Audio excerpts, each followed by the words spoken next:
Hello friend, welcome to RVN study. So friend, आप देख रहे हैं डेली एक करंट अफेयर क्लास। दोस्तों, आज 18 मार्च हो चुका है। हम लेकर आए हैं 18 मार्च की करंट अफेयर। दोस्तों, आपने अभी तक हमारे चैनल आरवीएन स्टडी को सब्सक्राइब नहीं किया है तो प्लीज़ सब्सक्राइब कर लीजिए, बेल आइकन को प्रेस कर दीजिए जिससे कि आपको प्रत्येक वीडियो का नोटिफिकेशन मिल सके, और अन्य दोस्तों में शेयर कीजिए जिससे कि सभी लोगों तक वीडियो पहुँच सके और वो भी अपनी तैयारी कंटिन्यू जारी रख सकें। ठीक है दोस्तों, बढ़ते हैं आगे फर्स्ट क्वेश्चन की ओर, जिसमें आपका पहला क्वेश्चन है, संसदीय समिति ने सरकार में पॉस्को एक्ट के तहत किशोर की उम्र 18 से घटाकर निम्न में से कितनी वर्ष कर दी गई है। तो दोस्तों, जो पॉस्को एक्ट है उसके तहत जो उम्र पहले 18 वर्ष थी, वर्तमान में 18 वर्ष से घटाकर इन्हें 16 वर्ष कर दी गई है। ठीक है, इसके लिए संसदीय समिति बनाई गई थी। इन्होंने यह रिपोर्ट सौंपी है कि 18 वर्ष से 16 वर्ष उम्र कर दी जाए। ठीक है, अब बात कर लेते हैं, जो संसदीय में सरकार ने जो पॉस्को एक्ट के तहत किशोर की उम्र 18 से 16 साल की सिफारिश कर दी गई है। कांग्रेस सांसद आनंद शर्मा की अध्यक्षता वाली, यानी कि जो संसदीय जो समिति बनाई गई थी उसके अध्यक्ष कौन है? आनंद शर्मा। कौन है? आनंद शर्मा। ये कांग्रेस के सदस्य सांसद हैं। किसके? कांग्रेस के सांसद हैं। इनकी ये अध्यक्षता वाली समिति ने ये हाल ही में रिपोर्ट सौंपी है, और ये जो गृह मामलों की स्थायी समिति ने अपनी रिपोर्ट राज्यसभा में सौंपी है। ये जो समिति थी गृह मंत्रालय गृह मामलों की स्थायी समिति थी। ठीक है, इसमें पॉस्को एक्ट में बड़ी संख्या में मामले थे जहां अपराधियों की उम्र कम थी। लिहाज में यह बेहद आवश्यक है कि प्रावधानों के फिर से विचार किया गया जाए। ऐसे के अपराधों में ज़्यादा नाबालिग बच्चे पकड़े जा रहे हैं।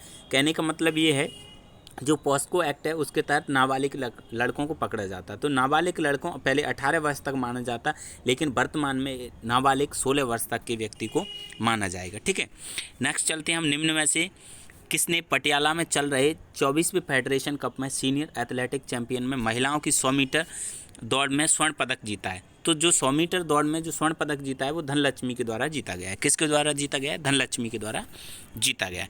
धनलक्ष्मी ने 24वें federation cup senior athletic champion में महिलाओं की रेस में 100 मीटर दौड़ में धनलक्ष्मी ने गोल्ड मेडल जीता है। कौन सा मेडल जीता है? तो गोल्ड मेडल जीता है। ठीक है, जो धनलक्ष्मी की दौड़ 11 मिनट 39 सेकंड में पूरी कर लिया गया था। इन्होंने जो 100 मीटर की दौड़ थी धनलक्ष्मी ने 11.39 यानी 11 सेकंड 39 मिनट पल्स 11 सेकंड और 39 पल्स में 100 मीटर की दूरी को पूरा कर लिया गया। और वहीं पहले स्थान पर रही द्युति चंद ने 11 मिनट 11 सेकंड और 58 पल्स में के साथ दूसरे स्थान पर रही है। यानी पहले स्थान पर रही है धनलक्ष्मी और दूसरे स्थान पर द्युति चंद रही हैं। ठीक है, जबकि युवा धाविका हिमा दास थी। सबसे जो युवा धाविका थी वो कौन थी? हिमा दास थी। ठीक है, नेक्स्ट बात कर लेते हैं। प्रधानमंत्री नरेंद्र मोदी की प्रमुख सलाहकार निजी कारणों से अपने पद से इस्तीफा दे दिया गया। तो प्रधानमंत्री के जो निजी सलाहकार थे वो कौन थे? पी.के. सिन्हा। कौन थे? पी.के. सिन्हा। पी.के. सिन्हा ने हाल ही में अपने पद से इस्तीफा दे दिया गया है। अब इनके स्थान पर नए सलाहकार को नियुक्त किया जाएगा। ठीक है, अब बात कर लेते हैं पी.के. सिन्हा। पी.के. सिन्हा नरेंद्र मोदी के प्रमुख सलाहकार थे। इन्होंने अपने पद से इस्तीफा दे दिया गया है। इन्होंने जो अपना इस्तीफा देने का कारण अपना निजी कारण बताया। क्या निजी कारण बताया गया है?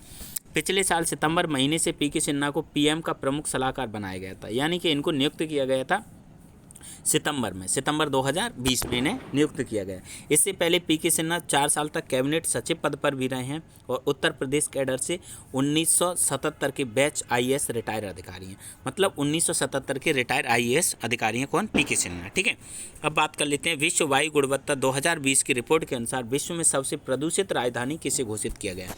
तो जो विश्व की जो रिपोर्ट आई है वायु गुणवत्ता की, इसमें दिल्ली को सबसे प्रदूषित राजधानी बताया गया है। किसको? दिल्ली को प्रदूषित राजधानी बताया गया है। बात कर लेते हैं 2020 की जो वायु गुणवत्ता रिपोर्ट है उसके मुताबिक विश्व की सबसे प्रदूषित राजधानी दिल्ली को बताया गया है। दुनिया में 20 सर्वाधिक प्रदूषित शहरों में 22 भारत के हैं। 30 सर्वाधिक शहरों में 22 भारत के हैं, मतलब 8 अन्य देशों में, लेकिन टोटल जो 22 हैं अकेले भारत से हैं। हालांकि रिपोर्ट बताती है कि 2019 से 2020 तक दिल्ली की हवा में गुणवत्ता 15% सुधार आया है। मतलब यहाँ पर हालांकि में स्थिति ठीक हुई है, लेकिन इतनी भी ठीक नहीं हुई है जितनी की होनी चाहिए। इसके सुधार दिल्ली 10वें नंबर पर सबसे प्रदूषित शहर एवं शीर्ष प्रदूषित राजधानी के स्थान पर। अगर टोटल शहरों में बात करी जाए तो 10वें नंबर पर, लेकिन राजधानी में बात करी जाए तो राजधानी सबसे ज़्यादा है। ठीक है, ये इसका जो प्रमुख स्रोत हैं परिवहन, खाना पकाने एवं बायोगैस का जलना, इसका प्रमुख प्रदूषण का प्रमुख कारण है। ठीक है, और भी हम बिजली उत्पादन, उद्योग निर्माण, अपशिष्ट का जलाना, बहुत सारी चीज़ें हैं जिनसे कि प्रदूषण फैलता है। लेकिन जो कार्बन का जो प्रदूषण का मुख्य कारण होता है कार्बन मोनोऑक्साइड, CO बोलते हैं जिसको। ठीक है,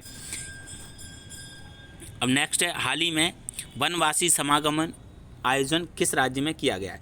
तो जो वनवासी समागमन का आयोजन है वो किस राज्य में किया गया है? तो उत्तर प्रदेश में किया गया है। किस में किया गया है? उत्तर प्रदेश में किया गया है। उत्तर प्रदेश में किस सोनभद्र जिले में? कहाँ पर? उत्तर प्रदेश के सोनभद्र जिले में वनवासी समागमन आयोजन का किया गया है। इसका जो उद्घाटन किया, यहाँ के मुख्य अतिथि कौन रहे थे? रामनाथ कोविंद मुख्य अतिथि के रूप में रहे थे। ठीक है, राष्ट्रपति सेवा कुंज आश्रम नवनिर्मित भवन का भी उद्घाटन किया है। मतलब यहाँ पर उत्तर प्रदेश में एक राष्ट्रपति नवकुंज आश्रम, क्या राष्ट्रपति ने सेवा कुंज आश्रम नवनिर्मित भवन का उद्घाटन भी किया है। किसमें? उत्तर प्रदेश के सोनभद्र जिले में। भारत का दूसरा सबसे बड़ा जिला है सोनभद्र। ठीक है, अब बात कर लेते हैं, हाल ही में गृह मंत्रालय ने नागालैंड, मणिपुर, मिजोरम और किस राज्य को म्यांमार से भारत के अवैध अंतर्वहन की जांच के निर्देश दे दिए गए? तो दोस्तों जो पूर्वोत्तरी राज्य हैं, मतलब म्यांमार से संबंध रहेंगे तो वो किसके रहेंगे? पूर्वोत्तरी राज्य। और पूर्वोत्तरी राज्य कौन सा है? अब अरुणाचल प्रदेश। अरुणाचल प्रदेश में निर्देश दे दिए गए। अंतर्वाह का मतलब है कि म्यांमार से जितने भी रोहिंग्या शरणार्थी आ रहे हैं उनको रोकने के लिए जाँच के उपाय दे दिए गए हैं। ठीक है, तो हाल ही में गृह मंत्रालय ने नागालैंड, मणिपुर, मिजोरम और अरुणाचल प्रदेश भारत के अवैध अंतर्वहन की जांच के लिए निर्देश दे दिए गए। यह संबंध सीमा सुरक्षा बल यानी असम राइफल किसको दिया गया है? असम राइफल को ये निर्देश दे दिया गया है। इसमें म्यांमार से पलायन कर रहे बहुत सारे रोहिंग्या पहले ही भारत रह चुके हैं। भारत में प्रवेश करने वाले शरणार्थियों को भारतीय सरकार क्या मानती है? अवैध प्रवासी मानती है। ठीक है, नेक्स्ट है, हाल ही में किस राज्य सरकार ने राज्य के ठंडे रेगिस्तानी इलाकों में स्वीकृत पौधों को लगाने का फैसला किया गया? तो ये है हिमाचल प्रदेश। कौन सी राज्य सरकार है? हिमाचल प्रदेश में स्वीकृत पौधों को लगाने का निर्देश दे दिया गया है।